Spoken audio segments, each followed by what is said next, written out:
Everyone from around the world, welcome to the IR4 podcast, where we focus on the fourth industrial revolution. He's Brian Masterson, I'm Jeremy Alexander Newsom, and today our guest is Mark Anthony with Nashville Drones. We're chatting the future, past, present of drones and what it looks like.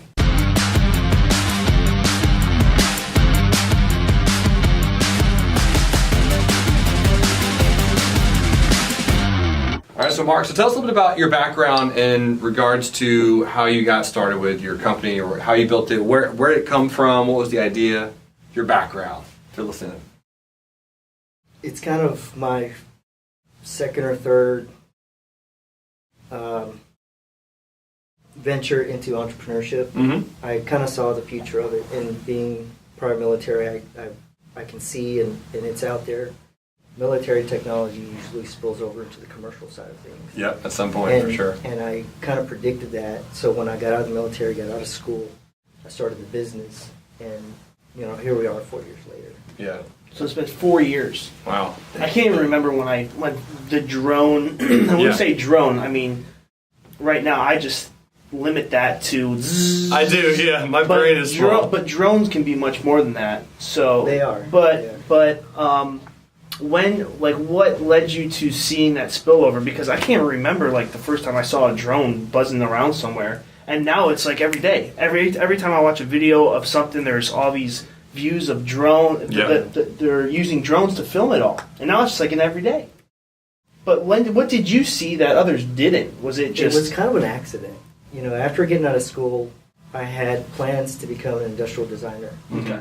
And that didn't pan out because I think the economy was so dumpy at that time that I was so hungry that I thought, you know what, I'm going to create a business. Maybe that'll work. Mm-hmm. And I minored at school. Minored in business at school. Okay. So I kind of had an understanding of what was going on, and again thinking of what business can I get into. Saw the drone thing and thought, it's feasible. And what a lot of people may or may not know is that drones have been around for years in other countries. Whoa, really? Japan has been using drones for crop dusting since the 80s. Wow! Yeah, unmanned. That is crazy. I did not know that. Are we as Americans using that technology? We can buy it. It's a setup made by Yamaha. Okay. But wow, I think crazy. the U.S. is behind when it comes to the revolution or the commercialization of drones. We're just now getting started. Mm-hmm. So this might be a random question. What's the difference between a drone and a glider? Is it just that drones are powered and they're used on the ground, or in gliders have just pure? I think drone is got, in a sense, it's when you say the word drone, everyone knows what it is. Exactly. However, it's got a stigma because of the military. Yep. I like to call them small unmanned aircraft systems. Sure. And basically, you have two different types. You've got the hover drone, quadcopter type, and you've got the fixed wing, which has got usually a propeller and propulsion system in the back. Okay. It's more or less, you would use that for mapping large areas. Mm-hmm. That fixed wing drone can go upwards of 100 miles an hour. Oh, wow. So you can easily map, linear power lines with a thermal camera. Miles of it in minutes. Very disruptive. So, I mean, it is. Before we get into Nashville Drone and what specifically you guys execute on, crop dusting, what are some other, and even recreational, there's drone racing, I've seen that, but what are some of the other solutions the drone has, or the unmanned aircraft has started to provide to we recently, I was actually last week, we mapped 3 miles of road work for a business that they could not get manual survey members on any of these unstable areas. So we were able to fly the drone around and create them a 3D model of the contours, so they knew more or less where they were going to repair the road or extend it. Sure. So you're more or less taking the human touch point out of that aspect, and it speeds things up, saves costs, and there's no liability or you're not hurting a human being. Sure. Which is it's kind of awesome. and pardon my ignorance here, I feel like the consumer side of drones is much more prevalent, and people see that side of things. Is there a lot of commercial use for drones? I know that's your more expertise. There's a lot. There's quite a bit, and there's actually so many that we can only create so many verticals. So we've actually created other businesses to take on and again specialize in those areas. Wow. So we've got an ecosystem of businesses. We've got the Tennessee Drones Council. We've got Vivid Aerial. What? We've got Vivid Enterprises, Nashville Drones, and One World Drones right now. Yeah. They're all businesses that again specialize in certain things. Sure. I mean, that's a huge component. Is also the standards and rules and regs you're putting into place. How high you can fly it, no fly zones, things. I mean, that's crazy. Oh, I didn't even think about that. That's right. Think about small actual manned aircraft. Yeah. Like, there's going to be interference with drones. And It's a big deal, and some of the more high-end developers and such, like NASA, they're developing a ground control system that it works just like UHF antenna for manned aircraft, or helps with autopilot. Wow. So it just more or less sends pings, and the aircraft will maneuver in that direction. So you're actually going to be looking at radar and seeing how many drones are up in a certain area and where they're moving and what they're doing. And I think that also, I know you have something on your tongue. I'll let you get to it real quick. You're going. You're good. But this is I feel like that would help a lot with, let's say, Amazon, right? So I remember a year and a half ago they did their first test flight for a delivery. I think it was in Europe somewhere, or Ireland or wherever. Overseas, because the U.S. has too many regulations. Right. How far are we from seeing a drone fly into your house or doorstep or back porch and dropping off a package, or a pizza for that matter? This is my opinion, and this is why I never got into that vertical. Like, I just didn't see it. I mean, military aircraft don't do it, and they're advanced. Mm-hmm. So how is a guy in his garage going to be able to do it? Right. So with that said, Amazon is, with all the resources and all the money they have, they still can't figure it out. Really? So, I mean, who knows? I mean, I'm sure they're getting off the ground and doing testing and such. But as far as the main question you asked, I still think it's another 10 years or more. Okay. It's a while. It's a while. Technology doesn't exist. Well, let me rephrase it. It does exist, but like I was telling Matt, you have to marry certain technologies together so that they can communicate to create the overall goal of beyond line of sight flight, delivery, and things like that. And one thing to mention is that our phones, our cars use GPS. Drones have what's called real-time kinetics, which is accurate within centimeters versus a GPS is accurate within 100 feet or something. Right. You can easily look across the street and say, there's the restaurant. Right. Well, a drone can, hover above this bottled water if we wanted it to, as long as we have the coordinates. Wow. For where this is. So you want to go? I feel like I keep. There's so many questions. It's valid. I mean, I'm trying to figure out what's going in my brain right now is, okay, so you have drones as one component, but like you mentioned, you have so many other technologies that we're marrying here. I mean, Correct. I don't know if this is a valid question, but what's the most important technology of all of this? Because the flying, the drones, that part, is it the stabilization, is the GPS, is it the cameras, is it the infrared, is it the surveying tools? Like, what would be the most important technology in all of this? It's how to navigate through airspace without hitting another aircraft, like you said. I mean, you've got crash avoidance, which means they go around each other already. I think it's more or less, if you look at a section of airspace, and the FAA already has Class A through Class H, I believe, or it's way up there. Right. And, if you've got a blimp and you've got a weather balloon, it's going to go up to Class, H airspace. Drones can only go up, the commercial small drones that we operate can only go up to an altitude of 400 feet.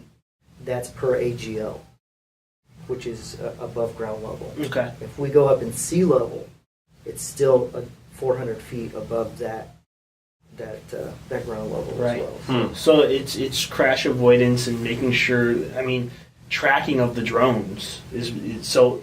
What are some? I always like to figure out what is solution. what's the solution? But more before finding out what the solution is, how can we figure out the details as a part of the problem? So what specifically can be done to increase drone awareness of each other and, I guess, like a ground control, if you will? It's the way I see it. The infrastructure already exists. It's just a matter of the owners of the infrastructure to create another vertical. Mm-hmm. And what I mean by that is, and I'll use AT&T as an example, they've got cell towers all over the country, all over the world.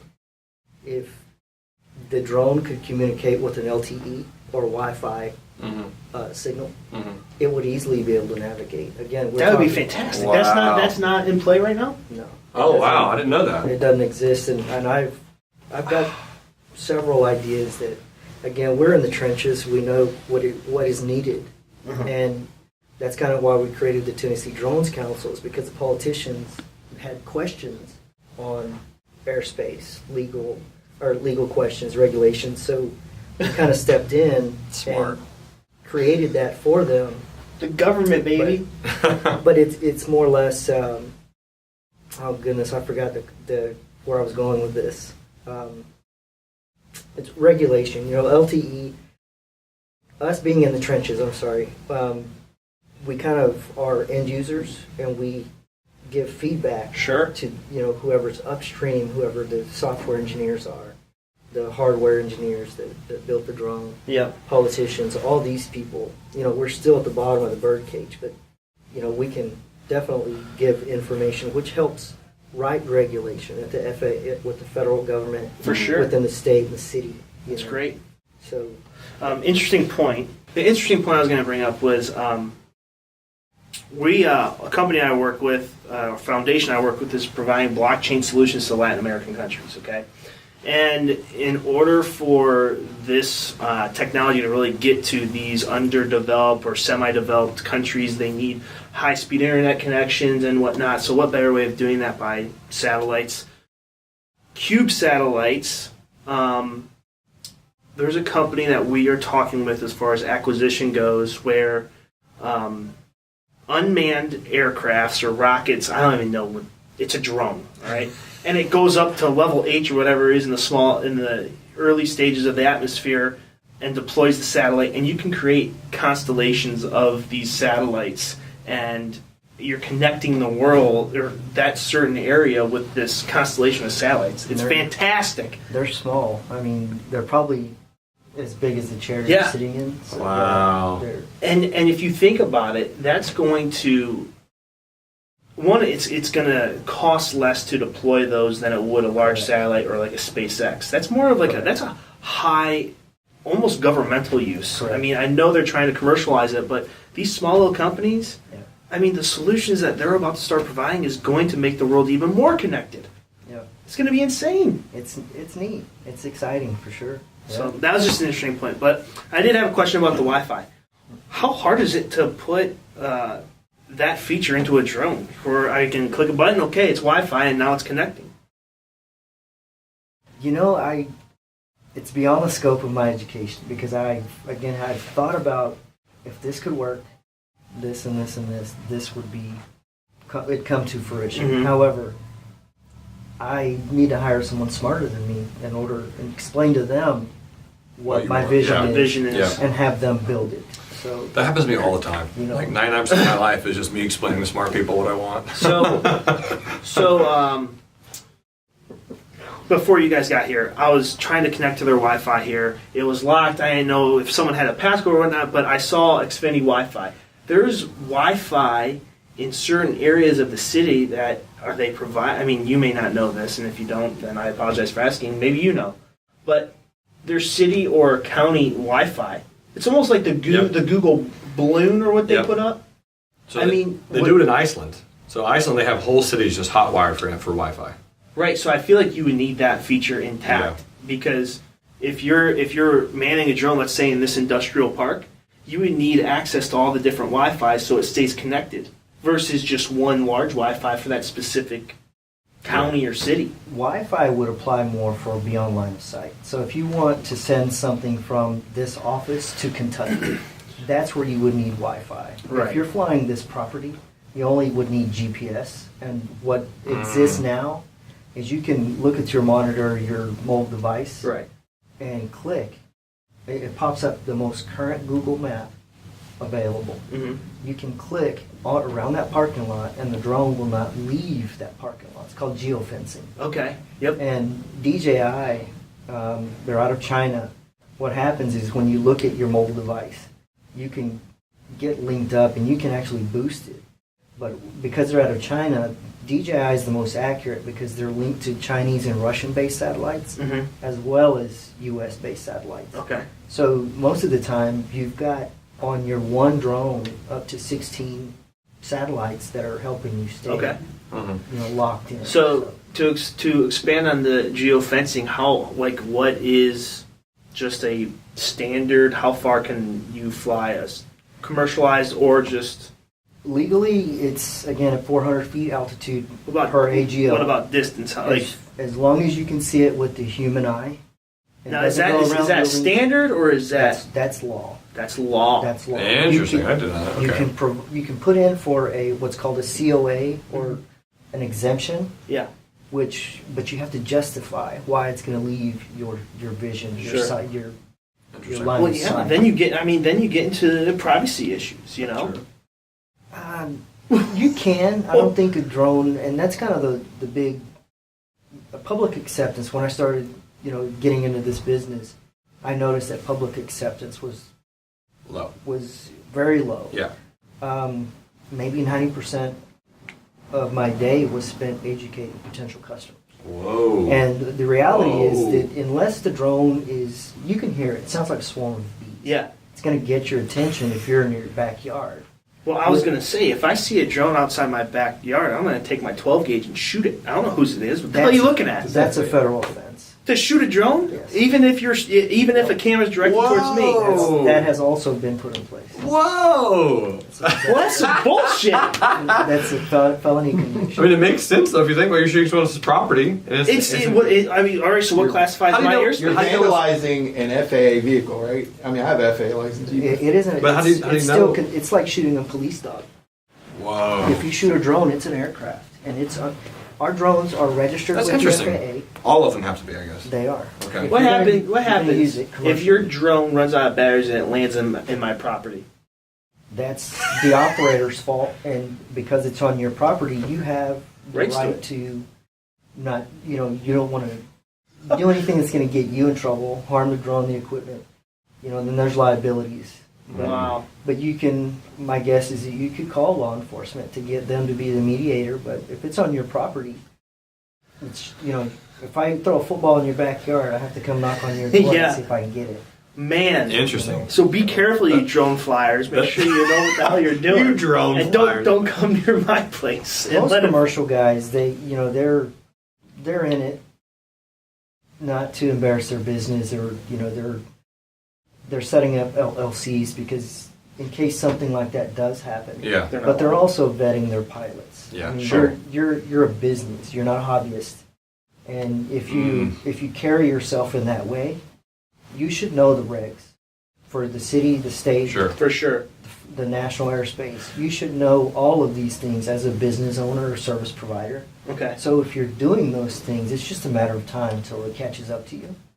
And here in Nashville, the industry is so small that it's just a matter of time until your business name is mud with everyone else, Sure. and you won't get any more work. So that's my question then for you, Mark. Is so tell us a little bit about Nashville Drones and what are you doing for business, or what are drones doing? Because in my mind, I want you to educate me. Sure. I just see mapping, surveying, zoning. What else is there out there? But before you answer this, can you just percentage-wise, how many of the drones out there in the air are hobbyists compared to commercial use of something of what you're doing? There's a lot more hobbyist Okay. drones out there. I couldn't even give you a number. I think 2 years ago, DJI for Christmas season sold over 700,000 drones. Wow. And they average about $1,200 a piece. Mm-hmm. Wow. So that's kind of where they're the best. Okay. But I think What was your question? The hobbyist compared to commercial use, which is Nashville Drone. Getting a commercial license and having that ability and that privilege is a little bit harder. Okay. And if I can, the FAA in August 29th of 2016 came out with what's called a 107 license. Okay. And it looks like a plastic driver's license. And you have to pass a test at a designated airport location that the FAA recognizes. Wow. This This is crazy. Yeah. Then you get, there's actually a TSA background check. Whoa. And then you get your certification. I cannot believe all the standardization in place already. I didn't think it was this much. This is great. It's pretty good. advanced as far as, So it's growing, but we're still in our infancy as So- far as a country. back to Jeremy's question, what does Nashville Drone do? What type of clientele do you work with? Nashville Drones specializes in construction, more or less aerial analytics. Aerial analytics. We can fly over a construction site, and if there's a stockpile of material, rocks, sand, we can fly over it and accurately measure that and tell the project manager how much dirt is there, Wow. no matter how big it is. And we can fly over a trench and tell that engineer how deep it is so that he or she can dump material in it to fill it and not have any waste. Wow. We measure, survey, and more or less provide photography documentation Sure. for the job site as it evolves. The stakeholders, owners, the bank, everyone that's involved with They that. want to see. Yeah. They want to see the progress of the site. Yeah. Think of the amount of time you're saving too with that. That's fast. You can do it with a manned aircraft, but it's very expensive. Yep. And it's not as fast. You know, Unfortunately, I don't know if you guys know who Troy Gentry is, one of the country singers. He died in an airplane helicopter accident because he was trying to survey a concert venue. I mean, now that's one of many instances where a helicopter goes up and you're surveying. But just think about what the drones can do. Yeah. It's crazy. they're inexpensive, and that was one of the things that when I first started to think of what kind of industry do we want to specialize in, oil and gas, power line, I wanted to take out the potential for people to get hurt. I always thought it would be about saving lives. Love it. Which, Love it. Saves time, money, and of course the human aspect is most important. I applaud you. Nice. That's for sure. But it's very event-driven circumstance. I mean, Mhm. if you do search and rescue, which we volunteer that service to the American Red Cross if need be. That's awesome. That's great. We just retrofit the thermal camera on there and can see at night. We can even use the thermal camera during daylight hours. Think about that for people lost in the woods, Yeah, avalanches, all that type Didn't of even stuff. think about that. Yeah, it's How about the victims who, if you can get there in time, who are in like water, like out in a lake? they're actually easier to see because their body heat, Yeah. and you've got a lot of water. It's there. Yeah. But we have the ability to do that as far as helping, assisting with search and rescue. We have to be invited to participate, Okay. but we kind of thought forward, and we have a device that lowers a rope if need be. It's a small rope, and what it really is to deliver bottled water to a victim if we can't get to them immediately. We can take cell phones to them so that we can communicate with them to calm them down. Wow. We can take granola bars up there to them, apples, fruit. I'm glad you gave me That's what it's for. Yeah, I'm glad you gave me a visual because I was thinking you could just pull me up, man. Let's No, go, it's a you know? small device, Okay. but Wow. it's still there, and we also have the ability to drop something so that there is no line in case there's a lot of trees. We can at least still drop it. So Phenomenal. we try to do it all, and we want to be that business that other providers come to for advice, or that we want to work with them, or not necessarily compete with us. We don't. There's more than enough work for everyone, but it's more or less we want to set the standard for operations and safety. Mm-hmm. And the only way to do that is to kind of push the technology and proof of concept and things Yeah, like for sure. that. So we have to innovate, and that's kind of why I I have the title Chief Technology Officer. Love it. I have to see where this right. industry is going. Holy cow. Keep going down that train of thought. helping, volunteering the services to help people who are stranded and whatnot. But off camera, you're discussing car accidents, and talk a little bit more about what you're doing is the centimeter. Again, I apologize for my ignorance, but like a skid, you were mentioning skid marks at an accident. If you, in an emergency situation, if you've got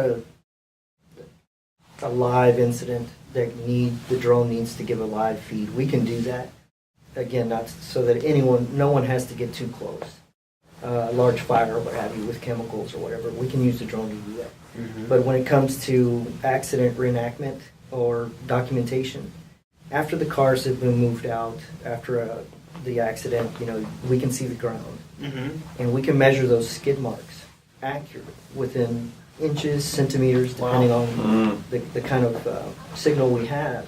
But that can then be used to help the lawyer prove his case or her case in court. With that, you have velocity and you have speed. Absolutely, they can be measured. It's all mathematics, baby. We're going 70 in a 40 mile per. In a 40, these skid marks confirm that. Yeah. So, it's just another tool set. What about where you can and cannot fly?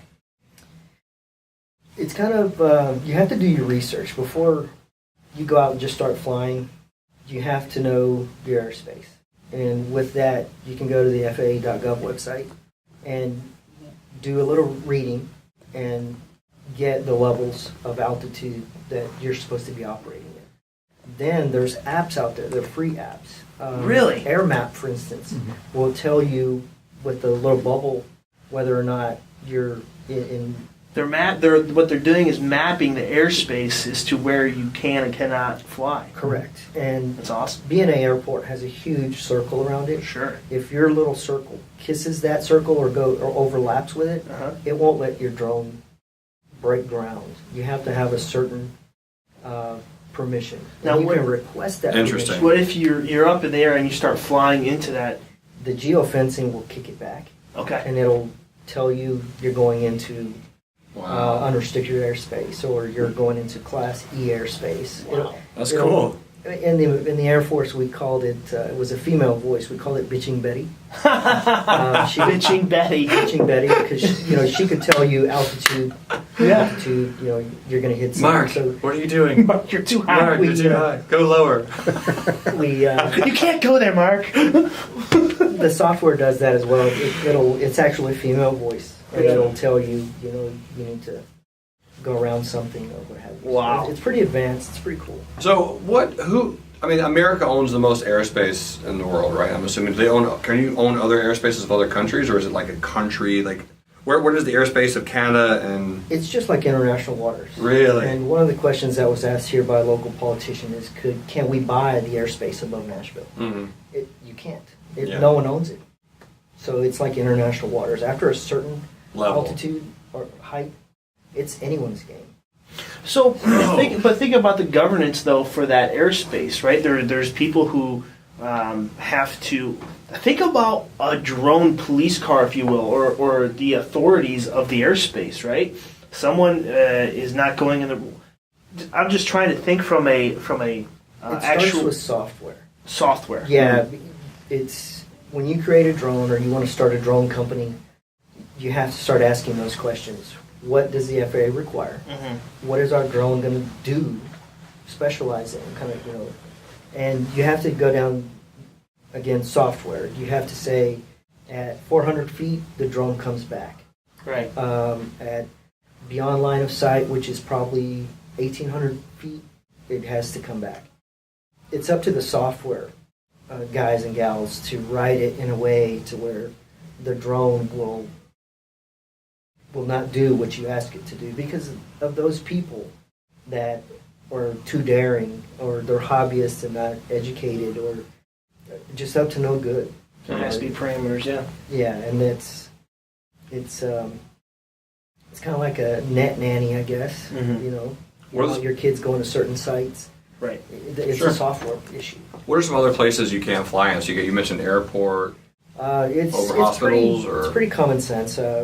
If that hospital has a helipad, yes. Okay, makes sense. The airport, all military installations are off limits. All sporting events, LP Field, Nissan Stadium that already has a signal that I believe AT&T kicks out, that if you launch your drone and aim it straight for the field, it'll go a certain way. It will literally stop, and after a certain time, it'll come back to you, regardless of where you have the control. So some of these guys they're working it backwards to prevent people from doing it. And as far as more of the places, it's mostly downtown area. You have to have permission. You have to call the flight office, tell them what you're doing. You have to have a purpose. Mm-hmm. Some guys don't do it. They just go down there and take the chance. Yeah. Get what they need as far as video footage, pictures, and we'll go home and post edit, give it to the customer. But in most cases, you should have permission to be there. Sure. National parks. We wear a lot of fluorescent material when we're out because we don't want people to think we're hiding. Sure. We want people Yes, to see us. absolutely. And believe it or not, when you're out there flying and you're doing it in a safe way, you never know who's going to walk up. It could be a potential customer. Yeah. So I'm gonna get when I get my drone, I'm gonna get an orange vest and a hard hat and just go around and I'm gonna look like I know what I'm doing and people aren't gonna question And me. you won't. You won't know what you're doing though. No, I won't know what I'm doing. Mark, tell us about the future of drones. What does it look like from either the residential side and or the business side? Like where are we going next after this? What's the final frontier? I think that unmanned is kind of it's very disruptive. I mean, you've got submersible vehicles that One World Drones that I mentioned earlier is getting into, doing internal water tank inspections for Metro. Mm-hmm. It takes 2 guys to do that now, and they get fully suited up. And not only that, before they jump in, they get doused in chlorine. What? Then they go inside, and it's pitch black. They do the inspection, they come out, and they get doused in chlorine again. So if we can just send an ROV in there, Yeah, you're not putting absolutely. anyone in harm, and you can control it from outside the water tank. We've got the ground-based vehicles that we can do inspections on large industrial buildings when they have not really a basement, but they have I can't think of the word, underneath the building, kind of like crawl space. Yeah. Mm-hmm. We can do that now. And Oh, there's just my not a lot of goodness. need for it. A lot of people, Sure. potential customers, we actually approach them and say, did you know you could use a drone for this? Mm-hmm. And then they scratch their head and then they start asking questions. But most business owners don't know that a drone could benefit their business. Hugely, yeah. And, that's where we spend, good, again, 90% of our time educating our customers. Yeah. You're probably the most credible person to ask this that's been on this podcast. How far are we from? We can just get in the car, much like a Tesla, or get in the back of a car, right? And everything be driving on their own. Years, 25 years. I saw a video of a guy in a Thank traffic you. jam in LA sleeping in his Tesla, and his Tesla was an autopilot. I think you're naive to do that. I think That's crazy. maybe I'm wrong, but it's the younger demographic that doesn't know. We used to write letters to our friends on paper. You know what I mean? What? These guys, they're too comfortable. You mean parchment? No, I don't trust the technology in that way. Oh And I- man. Why not? Tell me more about that. Because I've seen a lot of videos where people just take their hands off the wheels and the Tesla just drives. And I trust an airplane Yeah. and autopilot. That technology is over 100 years old versus What? not the autopilot. Oh, I was But like, the aircraft. no. You're looking at autopilot. This is just a guess. I would say it's 1970s technology. Mm-hmm. Okay, here we are, 2018. Self-driving cars didn't happen just recently. Right. Yeah. There's probably R&D that took place over the last 10 years. Sure. However, it hasn't been commercialized and installed in your vehicle for at least 5. Right. You trust that? I'm sure there's probably some bugs that need some working. I'm sure. I mean, the only way you find out is if you crash and die. Those are bugs. You Sorry. have to pioneer. Right. So Tesla, for instance, they're doing Volkswagen, all these guys doing driverless cars. Someone has to try it, perfect it, then they commercialize it. Mm-hmm. Yeah, that's true. But you also have regulation. And Sure. it's going to vary from county, city, state. And once you travel from here to California, if you have a driverless car, those laws are going to change. Just like they do. Yeah. Just like absolutely. firearm That law. makes Yep. When you go in a certain law, it's different than, in Tennessee or what have you. You've got medicinal cannabis. It's not, you can't do that everywhere. Cryptocurrencies. I mean, all of it. It's mass adoption of this future technology that's here and now. But It's one here, one for thing sure. one thing we've always focused on this podcast is the exponential growth rate of the technology. And everything's happening and solutions are happening quicker and quicker every day. So you Yeah. have to keep up with that too. Yeah. That's open source. huge Yep. growth curve. Yeah, that is open source. Fantastic. I think it's so cool what you guys are doing with helping stranded victims, or some of the solutions you're providing are just phenomenal. Phenomenal. It's very event driven when it comes to that. They know that we exist and that we're here for them, but it's not what we want to happen. I guess it's been about 2 years now. There was a small tornado out Four Corners Marina. Mm-hmm. We went out and got some of the video of that, after the aftermath, for some of the insurance providers that were, and we did that free of charge, because if it was your boat, you already have a huge expense. You've already got enough on your mind. You just need the data, the documentation to give to your insurance provider, Right. so that they can see the extent of the damage. And some of those guys probably got new boats out of it. Sure. But had we not given that data to them, Well, you're truly pioneering, but I mean, there's a lot of proprietary instances that I feel like you can be capitalizing on. So you have to find the like-minded people, Yep. individuals, and Yep. you do need capital. Yep. But I think everything starts. Necessity is the mother of innovation. for sure. Right. And there's, I love that quote. we, as far as IP, we haven't. We're kind of waiting on regulation with the NTSB and how they're going to do things with the drone that flies beyond line of sight. And I'll use Amazon as an example, Walmart. Let's say that drone ditches in a field. The NTSB doesn't have jurisdiction to investigate an unmanned incident. They only check into trains, buses, people-related things. Okay. My contact at the NTSB says they don't have the resources to go and investigate a drone that crashes in your window of your vehicle at your house. That's a police incident. Wow. But if that drone were to maim someone or kill someone, the NTSB doesn't know what to do in Wow. that incident. Didn't even think about that. So with Whoa. that, we are considering, and we're not too sure. Again, I need to bring in smarter people, but I have the vision of what's called more or less a drone crash recovery team Cool. that works just like a state trooper would within Sure. state jurisdiction, state funded, but event-driven circumstance to where if the drone ditches, and one thing I should say is that we want to lobby that once these drones start flying beyond line of sight, we want to partner and lobby with local politicians that the drones have a parachute system on there for redundancy. Awesome. So with that said, let's say this drone ditches and the parachute doesn't deploy, you now have a live explosive on that drone. So you have to defuse it, Yeah. retrieve the drone. You can't just throw it back in the air. You have to figure out why it crashed. Yep. So what we want to do is retrieve the drone safely, bring it back to our facility, and have the owner either have us ship it back to them, or we have the ability to do maintenance, repair, and overhaul. So we can repair it for them and then ship it back to them. I kind of see this being that if our drone crashes, we want you to just send it back to us, and our technicians will fix it. But I think that's going to be a necessity in the next, again, 10 to 15 years Sure. when the drones start flying. Sure. 50 miles or more, 20 miles or more. Mark, you're a visionary. Visionary. You're a visionary, and These guys, it's man. phenomenal. If you're Feels a drone, good. if you're a drone hobbyist or a business owner, and maybe heard a solution that could benefit from How can people get in touch with you? NashvilleDrone.com? NashvilleDrones.com.